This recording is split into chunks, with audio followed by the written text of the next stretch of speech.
शिल्पकार आपल्याला संबोधत होते. कशा पद्धतीने बघता या विजयाकडे आणि काय पहिली प्रतिक्रिया असणार आहे? हा विजय मोहोळ विधानसभा मतदारसंघातल्या आमच्या सर्व सहकाऱ्यांच्या कार्यकर्त्यांच्या मेहनतीचा विजय आहे. अनेक जणांनी या विजयामध्ये फार मोठा हातभार लावलाय. मी मोहोळ तालुक्यातल्या आणि या मतदारसंघातल्या मतदारांचं मनापासून आभार व्यक्त, त्यांना धन्यवाद देतो. हा मोहोळसाठी स्वातंत्र्य दिन आहे असं आम्ही समजतो.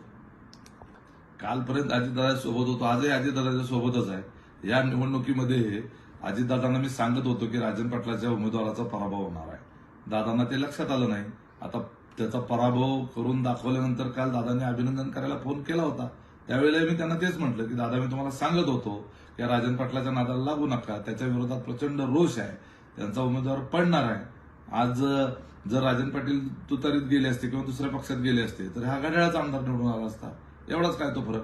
राजन पाटलाच्या विरोधातला आमदार निवडून येणार होता आणि राजन पाटलाच्या विरोधामध्ये पक्ष कुठला, पार्टी कुठली हा महत्वाचं नव्हतं, तर त्याच्या विरोधातला आमदार आम्हाला निवडून आणण्याची त्या ठिकाणची आमची आवश्यकता होती. आम्ही सगळे विरोधक एकत्र आलो आणि आम्ही त्या ठिकाणी त्या राजन पाटलाच्या उमेदवाराचा पराभव केला.